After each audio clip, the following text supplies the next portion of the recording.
Hello everyone. So today we will talk about congenital cataracts. So starting with the capsular cataracts means the one that involve the capsule of the lens. So it can either be the anterior capsular cataract or the posterior capsular. Now the posterior capsular one is due to the remnants of hyaloid artery that is present when during the embryonic period when choroidal fissure has not closed, and these two, the anterior and the posterior capsular cataracts, are visually insignificant. Okay, so we don't need to learn a lot about them. We will move on with the polar cataracts. Now the polar cataract can involve either the anterior pole or the posterior pole. We will talk about anterior polar cataract first. So it has three causes. The first one is the delayed closure of anterior chamber. So this part is showing our cornea, and this is the opening, and this is our lens. So there is delayed closure of the anterior chamber that leads to a prolonged exposure of our lens to external environment, and that facilitate the formation of anterior polar cataract. The second cause is a corneal ulcer due to ophthalmia neonatorum or any other infection.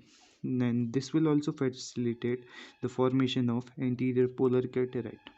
The third cause is Peters anomaly. Now, Peters anomaly occurs when there is uh, prolonged delayed separation of our lens placode from the surface ectoderm.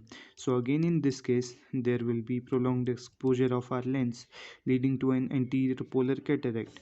Now our anterior polar cataract is of three variety. Either it can be anterior pyramidal cataract present as a pyramid over the anterior pole, or it can be a white plaque over the anterior pole, or it can be a reduplicated cataract, means there will be a pyramidal cataract and underlying lens fiber beneath the fetal nucleus also become opaque. So after an area of transparency there will again an opaque lens fibers present. So this is reduplicated cataract, which are three variants of anterior polar cataract. So talking about posterior polar cataracts, so posterior polar cataracts occur because of persistence of hyaloid artery remnants, that is known as Mittendorf dots. Mittendorf dots. So persistence of these Mittendorf dots can lead to a posterior polar cataract. Now another cause for this posterior polar cataract is a posterior lenticonus. Okay, so this is a posterior lenticonus, and one of the cause for posterior lenticonus is Lowe syndrome. Okay, so posterior polar cataract can occur because of a persistent remnant of a hyaloid artery, that is Mittendorf dot, or the posterior lenticonus as occurs in Lowe syndrome, or another cause is persistent hyperplastic primary vitreous, means persistence of the hyperplastic primary vitreous that is formed during the embryonic period. Now this posterior polar cataract gives appearance of onions holes, so it is also known as onion hole or the onion ring appearance. Okay, so this is what is we needed to know about the polar cataracts. Now we will move on and try to discuss about the nuclear type of cataracts, means the one that involve the nucleus of the lens. Okay, so the first one we are going to discuss is the Cataracta pulverulenta. As the name suggests, there is pulverization type of, means the powdery particles that are present in the center. Okay, and this leads to a central opacity. Now this is most of the times visually insignificant. Okay, so this is what is Cataracta pulverulenta, where a small round opacity lying exactly in the center of lens is seen, and that gives a powdery appearance. Now the other one, and this one is the most common type of nuclear cataract, which is visually significant. Okay, means it is the most common type of congenital cataract which leads to a visual disturbance. Now what is this known as? It is zonular cataract or the lamellar cataract. Okay, so it is known as zonular or the lamellar cataract. In this type of cataract, what we have is we have a central clear zone, a peripheral clear zone, and we have a middle part that is involved, and this part is the fetal nucleus. Means embryonic nucleus is clear, but during the course of development there occurs opacity in the fibers, lens fibers of the fetal nucleus. Now the cause for this is either the vitamin D deficiency or the hypocalcemia, or it can also occur in relation to rubella infection. So these are the two nuclear cataract. Another one is the one which involves the sutures. Means our lens fiber are the one which are joined together with the help of either inverted Y suture or a erect Y suture. So these Y suture can get opaque and result in a sutural or an axial, also known as axial cataract.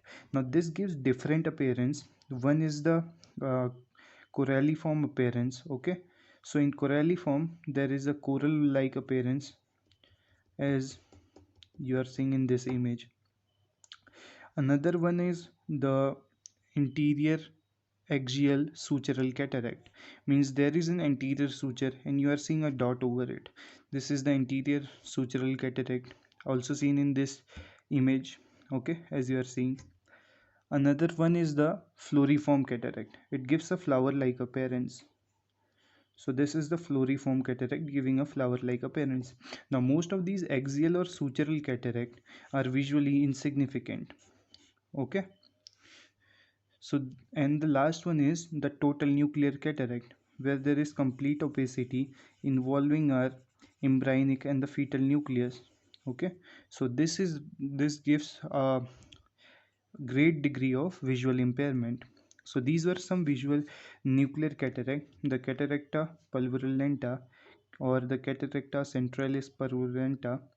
The other one is the most common one, the Zonular Cataract or the Lamellar Cataract. The third is the axial or sutural cataract with different patterns, and the last one is the total nuclear cataract. So these were the nuclear cataract. So now we will discuss about some generalized cataract. These cataract involve the fetal and the embryonic nucleus, as well as they occur during the course of development, means during the puberty. So the first one we are going to discuss is the coronary cataract.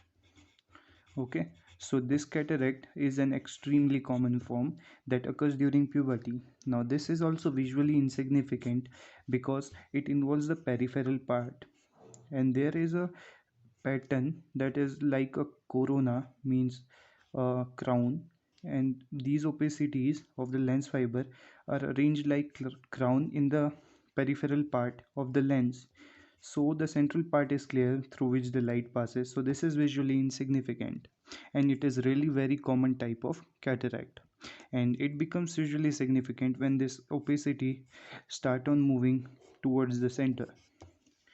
The other one is the blue dot cataract. Now blue dot cataract is the one which involves our adult nucleus and the deeper layer of the cortex. Now in this there is blue dot opacities over the lens in the region of cortex and the adult nucleus. Now what happens in this case is we need to remember this lamellar or zonular cataract was the one which was most common type of congenital cataract which was visually significant. Now this is the most common cataract, congenital cataract. So these were two different MCQs. That was the most common congenital cataract which was visually significant, and this is the most common congenital cataract. Nothing more in this. The third one we have to study is the total congenital cataract.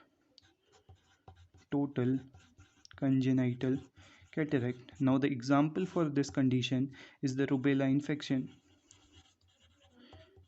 Now we have drawn it blue, but it is we see a complete opacity of our lens, and this condition where a pearly white opacity of lens is seen is congenital rubella syndrome.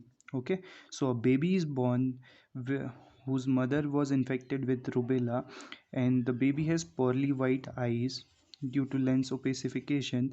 And the other thing we need to remember is that there is a Morganian type of cataract, means the lens cortex is completely liquefied and the nucleus must be sinking in it.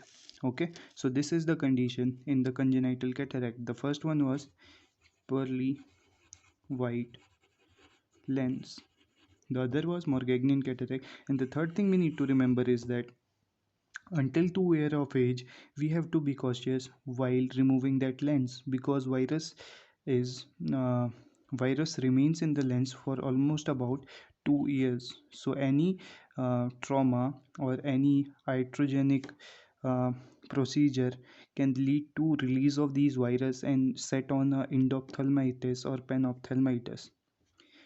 So now we will discuss a bit about congenital rubella syndrome. Not only it presents with a cataract, so there is a triad where the child is born with cataract, and there will be a deformity of our heart, that is patent ductus arteriosus, or there may be pulmonary stenosis, but this is the common one. And another finding is sensory neural hearing loss. So this is the triad of congenital rubella syndrome. Now not only this, along with cataract on fundoscopic we see salt and pepper appearance over the fundoscope. The patient may have glaucoma. Here he had pulmonary stenosis and sensory neural hearing loss. And the baby has microcephaly too, and he may have low birth weight. So there are group of symptoms seen in this condition, so known as syndrome. So this was what we needed to know about generalized cataract. One more condition is what is known as membranous cataract. Now in this condition whole of the lens is liquefied and nothing is left behind except a membrane or the capsule which undergoes opacification, and it is only the capsule which gives the opacification to the lens, nothing else is left inside. So this will be almost shrinked. I have drawn it properly to to have a better visualization.